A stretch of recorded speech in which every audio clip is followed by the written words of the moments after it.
Hi అండి. నేనైతే సేమియా కలిసి చేస్తున్నాను. ముందుగైతే 2 చెంచాలైతే నెయ్యి తీసుకున్నాను. ఆ నెయ్యిలో అయితే కొన్ని జీడిపప్పులైతే ఏగనిచ్చాను సగం. అయి ఏగిన తర్వాత ఇప్పుడు మనకి ఎండు ద్రాక్ష కూడా తీసుకొని బాగా ఏగాక తీసుకొని ఒక గిన్నెలోకి తీసుకోవాలండి.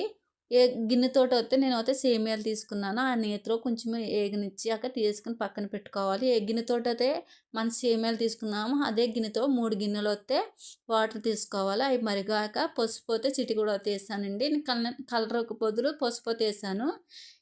అవి మరిగాక ఇప్పుడు సేమియాలన్నీ ఏసి బాగా కలిపాక నేనైతే కొంచెం లాలికల పొడి అన్నది ఏసానండి. అయి కూడా బాగా కలుపుకోవాలి. లాలికల పొడేసాక అయి ఉడికిందో లేదో ఒకసారి చూడాలి. ఉడికిన తర్వాతైతే వాటర్ లేకుండా బెల్లమయితే తీసుకున్నాను నేను. కప్పుడు బెల్లమయితే తీసుకున్నాను. షుగర్ ఎక్కువ ఉన్న వాళ్ళైతే కప్పున్నర తీసుకోవాలి. బాగా మనకు కలుపుకున్నాక బెల్లం ఇయన్నీ బాగా కరిగాక డ్రై ఫ్రూట్స్ అన్నయి కూడా ఏసుకొని బాగా కలుపుకుంటా ఉండాలండి. మనకి కొంచెం చల్లారనప్పటికి చాలా బాగా వస్తది. ఇన్ని పసుపు వేసినా చూసారండి చాలా బాగా టేస్టీగా వచ్చిందన్నమాట. కలర్ కూడా మంచి కలర్ వచ్చింది. బెల్లం అంటే మనకి చాలా మంచిది కాబట్టి షుగర్ బదులు నేను బెల్లం వాడానండి. మీరు కూడా ట్రై చేయండి. ఓకేనండి. బాయ్.